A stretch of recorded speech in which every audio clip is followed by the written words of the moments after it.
Good morning. Welcome to Breakfast with Charlie State and Naga Munchetty. Our headlines today. Rail workers at a strike next month after the RMT union rejected the latest pay deal from train operators. There should be a decision later today from the GMB union on whether its members have voted to accept the government's pay offer.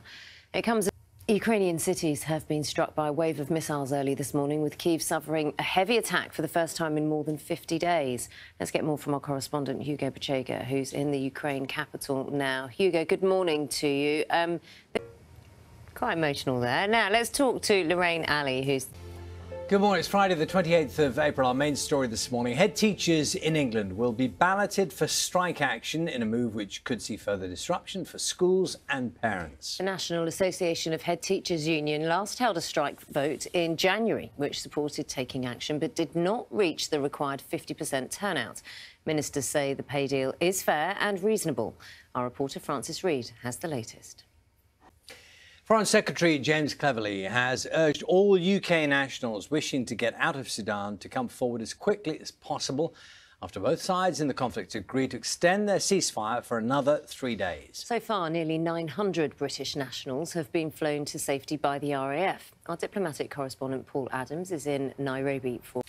Metropolitan police officers could be missing murders because the force has failed to learn from mistakes made in the case of serial killer Stephen Port. His Majesty's Inspectorate of Constabulary and Fire and Rescue Services said there had been a calamitous litany of failures in the investigation 8 years ago. Port is serving a whole life term for the murders of 4 men and a string of sex attacks. Helena Wilkinson has more. A report examining the appointment of the BBC's chairman, Richard Sharp, is expected to be published later today. It looks at whether Mr Sharp properly disclosed details of any involvement in facilitating an £800,000 loan guarantee to the then Prime Minister Boris Johnson. Mr Sharp has denied any involvement in the arrangement of a loan. Let's speak to our political correspondent, Helen Kyiv. Those are the main stories for you this morning at 12 minutes past 6. Let's have a look at the weather. Sarah's got...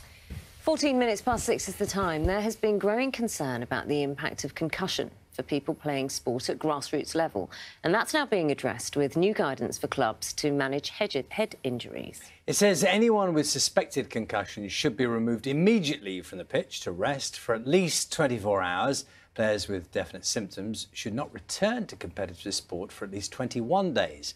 Our health correspondent Jim Reid has this report.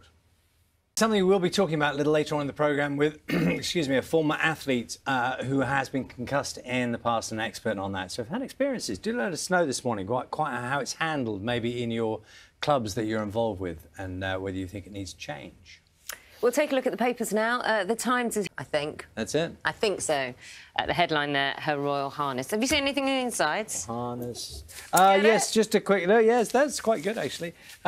Just looking, there's a story in the Times about Steven Spielberg. Now, I'm not sure how close our officers with guns. They were just being chased with walkie-talkies.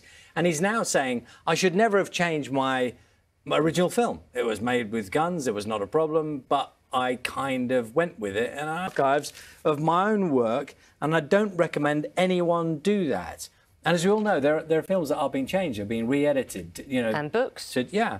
And he's just saying, you know, there's an instance, and you can see it very visually there, guns changed to walkie-talkies. What year was E.T.? So it came out in, that was the original cut in 1982. Yeah. I mean, I grew up with that, so I know that scene, but I mean, well... There's a reason there's a debate happening on it. Too long a debate to get into now. Often we come in the morning and someone says, I've got an earworm, you know, a bit of music in their head that they just can't get rid of. I think I'm going to pop an earworm into our viewers' heads now. The song, do you ever sing in the car? Yes. What do you sing to? Well, it could be anything. It could be something that's on the radio. Have you got a favourite? Yeah, no, not particularly. Are you a belter? Do you belt it out? Could do, but not much. No, not really. You don't belt it out? No, Are you just like a demure humming? What's the story? A demure humming, is it? What's the story? So, it's just a poll. It's a poll looking at the most popular songs that you sing in the car, that you sing along to. OK. Do you want to have a guess at one? Bat Out of Hell. Is it Queen? Is it... Bat Out of Hell is there. It's number 5. Is it a Queen song? It's got to be a Queen song, isn't it? You've seen the story? No, I haven't. Yes, it is. Number 1, Don't Stop Me Now. Don't Stop Me Now and Bruce Springsteen. I just thought it's just like, all I've heard The bulk is of them Don't Stop Me Now. Are quite a lot older songs, aren't they? Yeah. They're classic numbers. Well, singing in the car's a thing. You can make more of it. It's almost like you planned that story to go to this story, isn't it? Oh, dear. Am I that smart? Television presenter James Corden is what we're talking about now. He's hosting his final ever episode of The Late Late Show in the United States. Which, of course, included the carpool karaoke, in which a big star would sit next to him and sing their numbers as they drove through LA. Household name in the UK from hits like Gavin and Stacey, but he wasn't so known in the United States when he moved there 8 years ago to start presenting the chat show, which of course became a huge success. So let's have a look at the carpool karaoke and the final ever sing-along with a very big star. Television critic at the Los Angeles Times. Later on in the programme this morning, I first looked at that, I wondered if someone had just put music on top of, like, and sped up some ballet. But the whole thing is choreographed over music. Yeah. It looks brilliant. Carlos Acosta, we'll see some of that later on. Beautiful. Time to find out what's happening in terms of news, travel and weather wherever you are. See you shortly.